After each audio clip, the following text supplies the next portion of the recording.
आज एक बहुत ही अच्छी कथा लाए हैं। एक माँ बाप और दो बच्चों की कथा कि जो माँ बाप अपने बच्चों के भविष्य को उज्जवल करने की सोचते रहते हैं और बहुत ज़्यादा पढ़ाई लिखाई करवाते हैं। आज के दौर में उनके साथ ये क्या हो रहा है। आज इस बात पे मेरी ये बात है। अगर आप लोग मेरी बात से सहमत हो तो ज़्यादा से ज़्यादा मेरे चैनल को सब्सक्राइब किया करें। एक पति पत्नी, एक मास्टर साहब थे। पति पत्नी दोनों लोग एक कॉलेज में, एक लोग टीचर थे और एक प्रिंसिपल। पत्नी प्रिंसिपल थी और पति टीचर थे। और ये दोनों लोग इतने कंजूस थे और इन दोनों के पास दो बच्चे थे, छोटा बेटा एक बड़ा बेटा। और इतने कंजूस थे, कभी किसी की मदद के लिए खड़े नहीं उतरे। बस उनको ये था कि मैं ऐसा क्या करूं कि मैं अपने बच्चों को कमा कर कितना बड़ा बना दूं, कितनी संपत्ति अपने पास अर्जित कर लूं, जिससे कि मेरे बच्चे और मैं इस दुनिया का सबसे बड़ा आदमी बन जाऊं, राजा बन जाऊं। अच्छा भैया, अपने बच्चों को इतना पढ़ाए, पढ़ा लिखा करके उन्होंने विदेश भेजा पढ़ने के लिए। और जब विदेश भेजा पढ़ने के लिए तो दोनों विदेश के ही पढ़कर हो गए। एक मैनेजर हो गया, एक डॉक्टर हो गया, दोनों विदेश में ही रह गए। और वो पति पत्नी जब रिटायर हो गए और घर मकान अच्छा खासा बनवा लिया तो उनको लगा कि नहीं, अब हमारे बच्चे हमारे साथ होने चाहिए। तो पत्नी ने कहा, हाँ बात तो सही है, अब इतनी संपत्ति का क्या करूं, किसको दूं। अब ये लगता है कि किस चीज़ की कमी है। अब बच्चे और बहू नाती पोते हम लोगों के पास रहें तो शायद हम लोगों का समय अच्छे से गुजर जाए, बुढ़ापा मेरा अच्छे से गुजर जाए। तो पत्नी ने कहा, ठीक है, आप बड़े बेटे को फ़ोन लगाओ। तो मास्टर साहब ने जब बड़े बेटे को फ़ोन लगाया तो बेटे से कहा कि ये बेटा, अब इतना संपत्ति इकट्ठा हो गई है कि अब ये किस काम की है, अब पैसे की कमी नहीं है, अब क्या करोगे, विदेश में रह करके घर आओ, अब बहू और नातियों को लेकर आओ, अब लगता है कि अब तुम लोगों की हमें आवश्यकता है। तो बेटे ने जवाब दिया कि पिताजी, अब आज इस पोजीशन पर आपने हमें पहुंचा दिया तो बताइए अब मैं पीछे कैसे लौटूं। और पिताजी आप परेशान न होइए, हमको जब छुट्टी मिला करेगी तो हम आया करेंगे बहू और नाती को लेकर के घर, लेकिन अपने अब इस लाइफ को छोड़ करके तो हम अब मूव ऑन नहीं कर सकते, हम पीछे नहीं लौट सकते। तो इस बात से मास्टर साहब को बड़ा दुख पहुंचा। उन्होंने कहा, बड़े बेटे ने तो मुंह तोड़ के जवाब दे दिया। उनके आंखों में आंसू भर आए तो उन्होंने मास्टराइन से कहा अपनी पत्नी से कि ऐसा है, जाने दो। तो उनकी पत्नी ने कहा, ऐसा है कि छोटा वाला मेरा वो इनकार नहीं करेगा, मैं उसे फ़ोन लगाती हूँ। तो छोटे वाले को पत्नी ने फ़ोन किया, कहा कि अब हम लोगों का उम्र हो चला है बेटा, अब हम लोगों से अकेलापन ये कटता नहीं।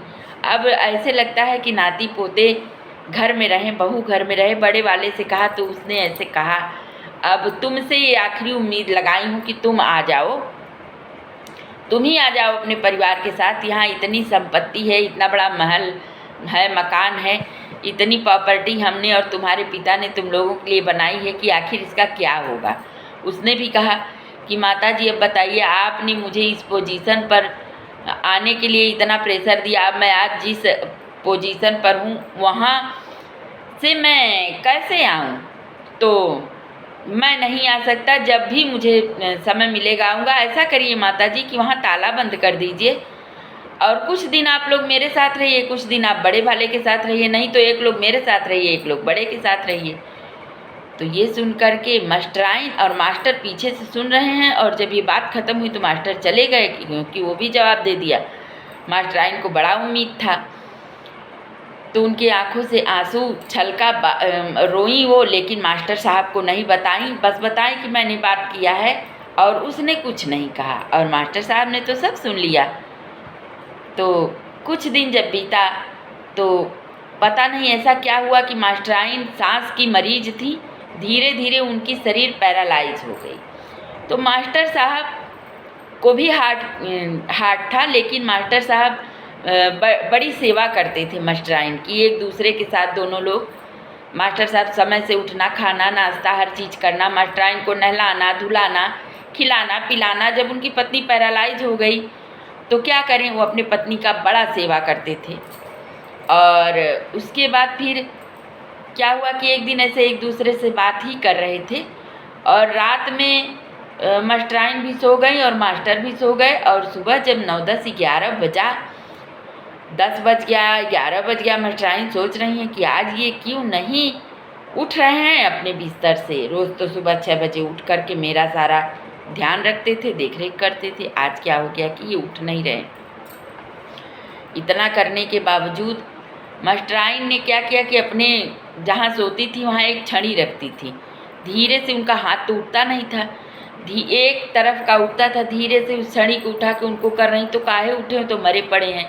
अब मास्टराइन चिल्ला भी नहीं सकती क्योंकि वो पैरालाइज थी, उनका आधा अंग पूरा पालिश की शिकार थी। किसी तरह से मास्टराइन अपने बिस्तर से मतलब उतरना चाही, लेकिन गिर गई।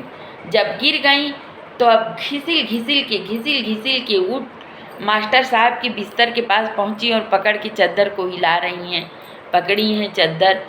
और कोई मूवमेंट नहीं मास्टर साहब को, कोई मूवमेंट मास्टर साहब नहीं कर रहे हैं। और वो सोच रही हैं कि आखिर आज मास्टर साहब को क्या हो गया कि मास्टर साहब उठ नहीं रहे हैं। तो अब उधर 2 बज गया, 2:30 बज गया, तो अगल बगल के लोग सोचे कि रोज़ तो सुबह मास्टर साहब उठ करके अपना बाग बगीचा सींचते थे, फुलवारी सींचते थे, हम लोगों से बात करते थे। आज क्या हो गया? लोग दरवाज़ा खटखटा रहे हैं। अब कैसे जाएं? मास्टराइन तो उठ नहीं सकती क्योंकि मतलब वो जा नहीं सकती, उनके पास इतना सामर्थ्य भगवान ने नहीं दिया था। अब वो न तो बोल भी नहीं पा रही थी, न तो फ़ोन कर पा रही थी, कुछ नहीं कर पा रही थी।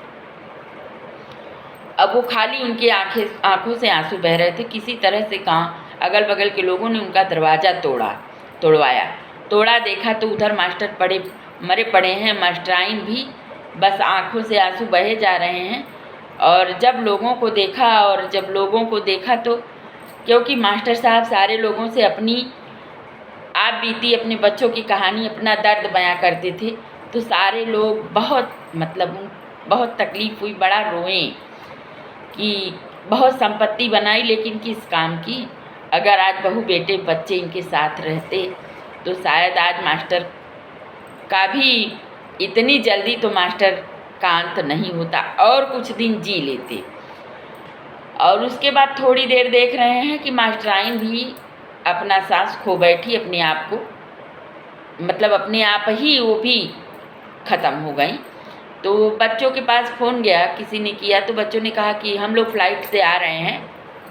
तो कुछ सज्जन व्यक्ति थे, कहे कि ऐसा है अब तुम लोगों को आने की यहाँ ज़रूरत नहीं है, क्या करोगे आकर के? जब आना था तो तुम लोग आए नहीं।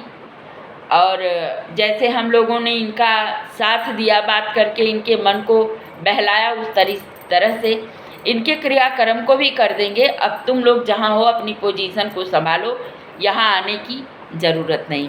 मेरी इस कथन का मात्र मतलब यह है, ठीक है आप अपने बच्चों को पढ़ाओ, कोई प्रॉब्लम नहीं, लेकिन ऐसा पढ़ाओ कि आपके अगल बगल रहें, आपके साथ रहें। ठीक है आपसे बहस करेंगे, आपसे लड़ेंगे, आपसे 2-4 बातें करेंगे, तू मैं करेंगे, लेकिन कम से कम वो आपकी तकलीफ़ में आपके साथ रहेंगे। बस यह बात, ऐसा कर्म आप करो।